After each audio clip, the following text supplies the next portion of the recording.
এজন্য নিজের ক্ষতিও করবেন না, বহু দূর থেকে আল্লাহর বান্দারা আসছে তাদেরও ক্ষতি করার অপচেষ্টা করবেন না কেউ। দীর্ঘ টাইম বসার অভ্যাস না থাকলে ভিতরে ঢুকলেন কেন?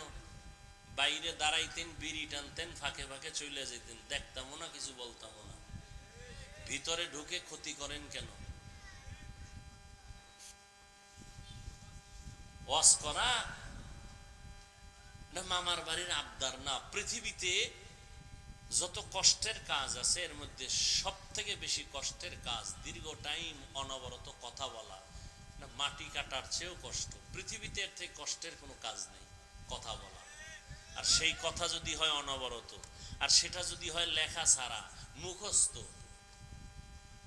প্রধানমন্ত্রী বক্তব্য দিবেন জাতির সামনে, রাষ্ট্রপতি বক্তব্য দিবেন 5 মিনিট।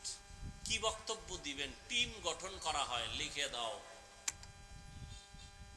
সুন্দরভাবে লেখার পরে তাদের হাতে দিলে ওটাকে আবার তারা রিপিট করে, বারবার দেখে। 5 মিনিটের বক্তব্য একটা ভুল শব্দ যেন বের না হয়। আর আমরা কুত্তার মতো দৌড়াই সারা দেশে 12 মাস।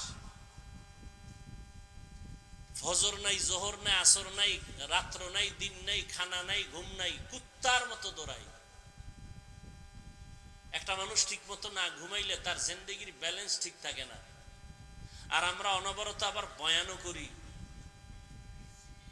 অনবরত বয়ান। লেখা নিয়ে আসি না যে আজকে এখানে কি বয়ান করব, কয়টা কথা কব, কোন কথার পরে কোন কথা বলবো, লেখা নাই। বলতেছি বলতেছি বলতেছি বলতেছি, একটা কথা ভুল বের হলে সবাই মনে কষ্ট পাবে। এরপরও সারা বছর প্রতিদিন এত চিল্লানের পরেও 2-1টা কথা ভুল বের হতে পারে, এটাই মানুষের পরিচয়। আর এই 2-1টা ভুলকে যারা পুঁজি করে আলেমদের পেছনে লাগে, এদের মতো অভিশপ্ত মানুষ জমিনে আর কেউ হতে পারে না।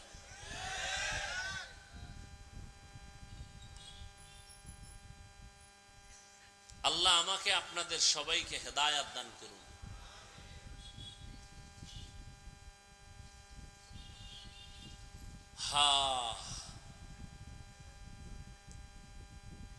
আল্লাহ পাক আল আসরে সূরার দ্বারা স্পষ্ট করে দিলেন, ঈমান আর আমল করলেই জান্নাত পাওয়া যাবে না।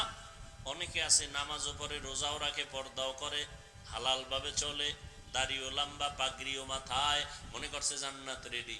এত সোজা না। ইয়া আইয়ুহাল্লাযীনা আমানু কু আনফুসাকুম ওয়া আহলিকুম নারা ওয়াকুদুহান নাসু ওয়াল হিজারা আলাইহা মালাইকাতুন গিলাদুন শিদাদুন লা ইয়াসুনাল্লাহা মা আমারাহুম ওয়া ইয়াফআলুনা মা ইউমারুন।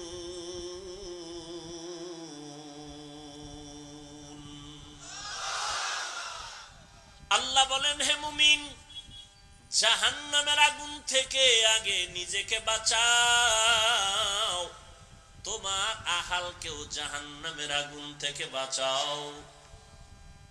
মা বাবার জন্য সন্তান আহাল, স্ত্রী স্বামীর আহাল, শিক্ষকের জন্য ছাত্র আহাল, মসজিদের মুসল্লি ইমাম খতিবদের আহাল, ইউনিয়নের মানুষ চেয়ারম্যান সাহেবের আহাল। আল্লাহ কয় নিজেও জাহান্নামের আগুন থেকে বাঁচাও, তোমার আহালকেও জাহান্নামের আগুন থেকে বাঁচাও।